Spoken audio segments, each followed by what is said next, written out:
We are reporting a case from Pakistan where Urdu is the language spoken. This report is in Urdu language with English subtitles so that those who do not understand English can get the message.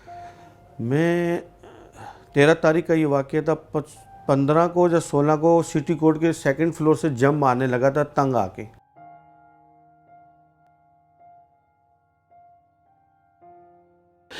एक बार मुझे please आप लोग मिला दो मेरी बच्ची से।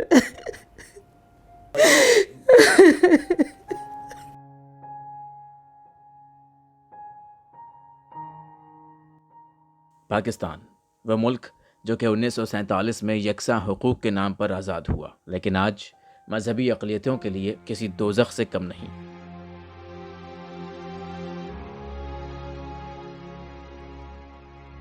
पाकिस्तान के ही शहर कराची में बसने वाले एक मसीही घराने पर 13 अक्टूबर को क़यामत टूट पड़ी जब उनकी 13 साला बेटी आरजू राजा घर के करीब से ही लापता हो गई। तो सुबह का टाइम था तो 7:30 का, तो मैं सुबह जल्दी उठ जाती हूँ। तो मैंने भी जॉब पे जाना था, मेरे हस्बैंड ने भी जॉब पे जाना था, तो हम लोग अपनी तैयारी में थे। तो सुबह हम 7:30 बजे जॉब पे चले गए। तो ये 9:30 का वाक़या था जिस दिन मेरी बेटी गई है। तो इन्होंने जो है सुबह उठी है तो हमारा डॉगी भी है वो, तो उसको कहीं बाहर लेके निकली है। तो बच्चे भी सारे खेल रहे थे वहाँ पे, तो उनके साथ कहीं खेल रही थी। तो हमारे सामने वाले पड़ोसी तो उन्होंने बताया थी ये बात हमें, तो कहने लगे कि बाहर ये खेल रही थी। जब शाम के टाइम हम लोगों ने शोर मचाया तो तब ये बात उन्होंने हमें बताई थी। आरजू के घर वालों के लिए ये बात हैरान कुन थी कि उनकी बेटी को अगवा करने वाला और कोई नहीं बल्कि उनका पड़ोसी अजहर अली है, जिसकी उम्र 44 साल है। हमारे घर के बराबर में इनका घर है, सामने वाले में बराबर में घर है। तो खाना वाना खा के शाम को वॉक के लिए या वैसे दुआ सलाम होती रहती थी, मगर कभी इस चीज़ का शक नहीं हुआ। सबसे अच्छी मतलब कि सलाम दुआ इन्हीं लोगों से थी। कोई ऐसी बात नहीं, ना नज़र आई, ना शक होने दिया, ना महसूस होने दिया। और जब हमने एफआईआर भी कटाई तो जब भी हमारे को इसके ऊपर शक नहीं था। वो तो हमारे को शाम को इसलिए शक हुआ कि इसकी बाइक नहीं है, मोबाइल बंद है और बंदा खुद भी शार्ट, जो बंदा के इलाके से जाता ही नहीं था। ये बाहर खेल रही थी, तो बच्चे जो है ना उसके साथ ही खेल रहे थे। ये भी बाहर ही खड़ा हुआ था, तो वो कह रहे थे कि ये भी बाहर खड़ा हुआ था, आपकी बेटी भी यहाँ बच्चों के साथ खेल रही थी। अल्लाह जाने से क्या भड़काया, क्या बोला कि आओ मैं तुम्हें चीज़ दिलाता हूँ, क्योंकि ये बच्चों को चीज़ें ला के देता था, सारे बच्चों को ला के देता था। तो बीच की बात का तो हमें नहीं पता था कि ये हमारी बच्ची पे नज़र रख के बैठा हुआ। राजा लाल ने जब चाहा कि पुलिस से मदद लें तो वहाँ से भी मायूसी के सिवा कुछ न मिला, बल्कि पुलिस ने तो ये बताया कि अजहर आरजू से निकाह कर चुका है और ये जांच भी नहीं की तो कागजात असली हैं या जाली। जब हर जगह ढूंढ लिया, थक हार के पुलिस के पास गए हैं। पुलिस ने गुमशुदगी की रिपोर्ट लिख ली, एफआईआर दर्ज कर ली और उन्होंने पूछा इसके एज के बारे में कि आपके पास क्या सबूत है कि ये 13 साल की है।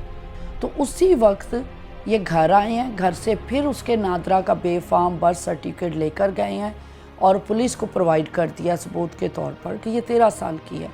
उस वक्त तक तो इन्हें इल्म नहीं था कि क्या बच्ची के साथ बीती है, लेकिन शाम में कुछ थोड़ा वक्त घंटे गुजरने के बाद जो अली अजहर है, जो किडनैपर है, अबडक्टर है, उसने अपने भाइयों को और शायद वकील को साथ भेजा और उन्होंने आकर पुलिस को ये निकाहनामा, फ्री विल और मज़हब तब्दीली का सर्टिफिकेट दिया। अब अनफॉर्चुनेट है कि पाकिस्तान का कानून मौजूद है, आइन में सिंध का ख़ास तौर पे ये कानून मौजूद है कि 18 साल से छोटी बच्ची शादी नहीं कर सकती। Under as marriage restaurant act जो कि सिंध में बहुत इफ़ेक्टिव है और इस पर अमल दरामद मुख्तलिफ़ केसों में होता रहा है। तो अब जब आपने पहली एक एप्लीकेशन एफआईआर काट ली, वालिद ने पूरा रिकॉर्ड मुहैया कर दिया बच्ची की गुमशुदगी का, और कुछ अशख़ास आते हैं वो आपको इतला देते हैं कि बच्ची हमारे पास है, हमने उसकी शादी कर ली है, तो पुलिस का पहली ज़िम्मेदारी बनती है उनको अरेस्ट करें। जब आपके पास नादरा का रिकॉर्ड आ गया, और ये ऐसा रिकॉर्ड नहीं है कि उस वक्त बनाया गया हो, ये वेल बिफोर टाइम ये सारे डॉक्यूमेंट्स बने हुए हैं। تو پولیس نے ان کو گرفتار کرنے کی بجائے بلکہ کوریئر سروس یا TCS کی طرح اپنا نمائندہ بھیجا اور جا کر والدین کو یہ شادی کے پیپر اور مذہب تبدیلی کے کاغذات اور فری ویل یہ پہنچائی ہے. تو پولیس تو بری طرح فیل ہو گئی نا. اس کو تو قانون معلوم ہے, تو اس قانون کے ہوتے ہوئے, علم ہوتے ہوئے بھی انہوں نے ان کو گرفتار نہیں کیا.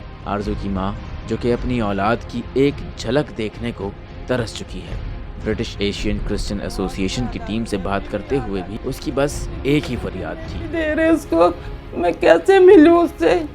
ابھی بھی ان لوگوں نے دارالرمان میں رکھا ہوا ہے, مجھے ملنے نہیں دے رہے.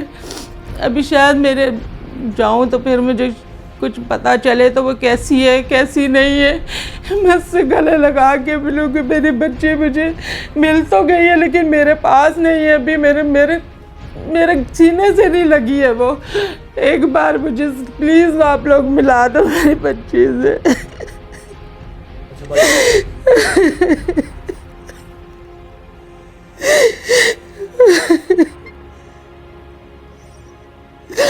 شام کو جب چائے بنا کے دیتی تھی ماما, میں اتنی چھوٹی سی مسکراہٹ لے کے مجھے چائے بنا کے دیتی. بار بار جب سے گئی ہوئی ہے اس کی مسکراہٹ مجھے تنگ کرتی ہے. عدالتوں کے چکر لگا لگا کر غریب والدین کی نوکریاں بھی چھوٹ گئی ہیں. کیس کی ابتدا میں ان کے ثبوت بھی عدالت میں رد کیے جانے لگے. جس دن 24 کو ہم فرسٹ ڈے سٹی کورٹ میں جب گئے تھے تو جب انہوں نے یہ بولا کہ لڑکی نے اپنی مرضی سے شادی کی ہے تو ہم نے بولا کہ بھی یہ ڈاکومنٹ دیکھیں, نادرا کے ڈاکومنٹ ہے. تو اس جج نے نہیں سنا اور لڑکی کو بھیج دیا ان کے ساتھ نا. تو جو ان کے بھائی, ان کے والد تھے راجا, وہ اتنے ڈسہارٹڈ ہو گئے کہ کورٹ کی 2nd فلور سے وہ سوسائڈ کرنے کے لیے انہوں نے اٹیمپٹ کیا. وہ تو شکر ہے ہمارے وہاں پہ ایکٹیوسٹ کھڑے ہوئے تھے اور باتیں کر رہے تھے تو فوری طور کے اوپر انہوں نے ان کو بچایا, ریسکیو کیا. راجا مسیح اور اس کے گھرانے کو خدا کی ذات کے سوا کہیں سے بھی امید نہیں نظر آ رہی تھی, مگر انہوں نے ہمت نہ ہاری. Raja's faith in God becomes his strength. He was not left alone.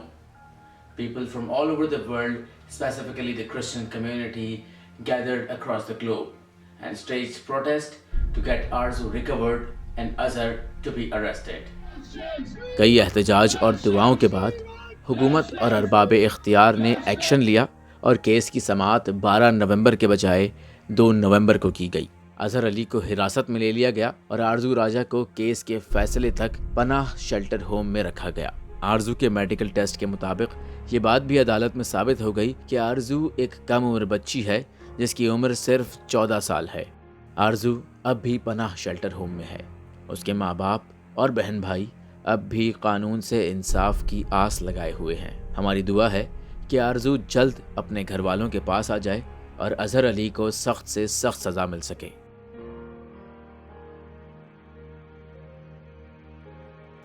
Researchers says that in Pakistan, nearly 1,000 girls are forcibly converted to Islam and married each year.